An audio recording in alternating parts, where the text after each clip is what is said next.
Okay guys, reka nizere ko muri amahoro mu Rwanda ndetse no hanze yarwo. Rero guys, ngiye nabasha kuba nabereka uburyo ki wafungura Binance yawe. Wamara kuba wafungura Binance, ukabasha kuba wajya wakoreraho ubucuruzi bw'ifaranga ry'ikoranabuhanga. Ndakeka benshi bazi Binance. Binance ni exchange idufasha kuba twatradinga ifaranga ry'ikoranabuhanga ryo bita cryptocurrency. Ya guys, ngiye kuba nabereka uburyo ki wabasha kuba wafungura iyo Binance, nawe ugatangira urwo rugendo. Hari abacururiza, hari abagurishirizaho, hari abakiriho amafaranga. Icyiza cyayo, umwihariko wayo ni uko aho uri hose akwakira, yaba ari kuri mobile money, yaba ari kuri banki, aho hose ikugeraho. Guys, kanizere ko turabana kugeza iyi video irangiye.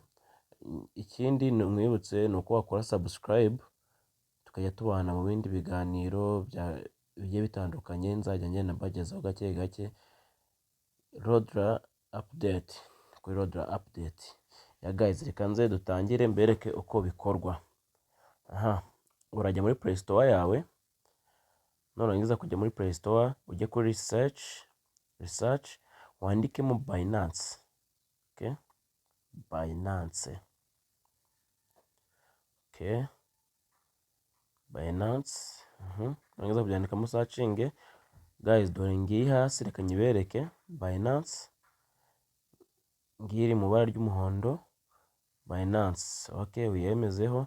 Ngewe urabona ko nayikoreye download.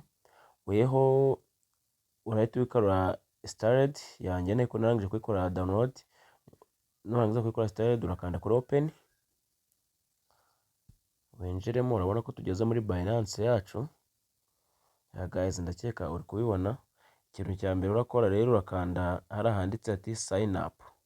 Nsema kwereke sign up. Yes, aho ngaho uhakande.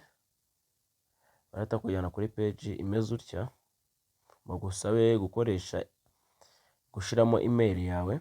Icyiza guys ni uko wakoresha Google. Nimba ufitemo email, ukande kuri continue with Google. Continue with Google. Uretse makwereke hano. Okay guys, ndakwereka step by step. Uhakande, uhitemo email imwe runaka ushaka gukoresha. Guys, uhitemo iyo ugomba gukoresha kuri Binance yawe, uyikandeho, utegereza akanya gato. Okay, ukande, aya ni amabwiriza bakubwira, ukande kuri agree, utegereze.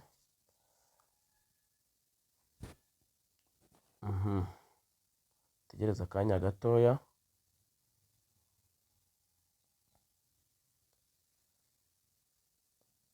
Okay guys, ndakeka murabona ko tukugenda tubikora step by step.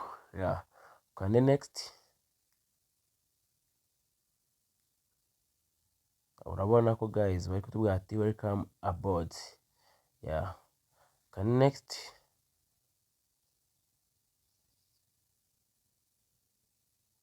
Okay. Urabona ko tugeze kuri nuza yacu. Tugeze kuri dashboard. Okay guys, mwihangane baba bari kumpamagariramo. Urabona ko twageze kuri dashboard. Ukande, noneho biragusaba gukora icyo bise verification. Verification yawe, urakanda handitse verify identity, nuko verifying ibikuranga. Niho uraza kubasha kuba wakanda. Uretse makwereke hano kuri verify identity. Okay, uhakande, utakujyana kuri nuzi imeze gutya tableau. Okay, tugereza akanya gatoya bikunde. Okay guys, urabona tugeze ahangaha, tugiye gukora icyo bita verification. Ukande kuri start now, complete identity verification. Yes. Twagiye dukomeze. Guys, ucunge step by step. Urabona aho batuyungukije hano ni ugushiramo igihugu ubamo residential nyine, nimba ari Burundi urashiramo Burundi, nimba ari Rwanda ushiramo Rwanda. Yes, dore hari igihe wasanga bimeze gutya harimo nk'ibindi bihugu, urahita uza kandi kuri search, ukanda hano hejuru kuri residential. Ahangaha nurangiza uhakande ujye kuri search, usacinge u Rwanda, nimba uri mu Burundi usacinge Burundi. Uhakande uhita ukanda continue ahangaha. Okay, noneho hano ikintu bagiye kugusaba kuba wafata indangamuntu yawe ukayifotora, ukafata indangamuntu ukayifotora imbere n'inyuma. Iyo ifite muri phone ukanda upload, waba ntayo ifite muri phone ujye kwifotora uhita uyemezaho ukanda kuri take pictures. Ariko reka dukande kuri take pictures twebwe. Yes, okay, rero dukanda bahita tuzana hano.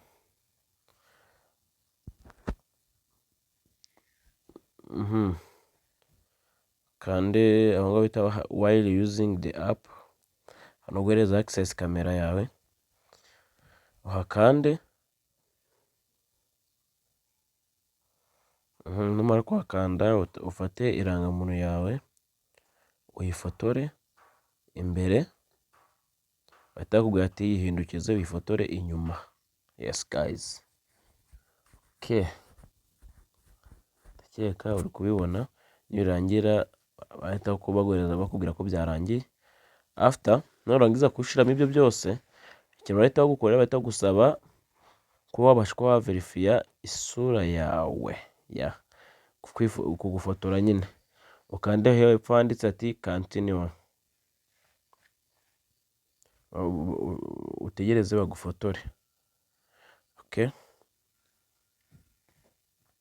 noneho ikintu ukora uzaba ugenda ukurikiza amabwiriza, ibyo barakubwira byose. Zamura umutwe, humbya,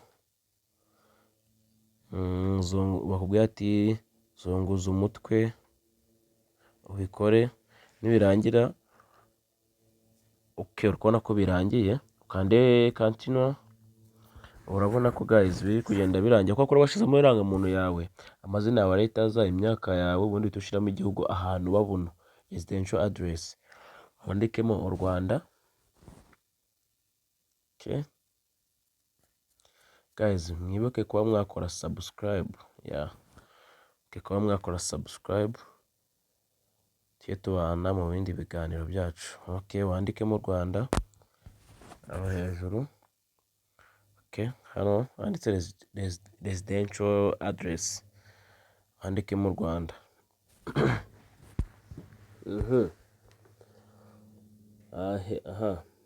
Hepfo sasa handitse post code mu Rwanda, post code y'u Rwanda ni 05. Okay, kande continue,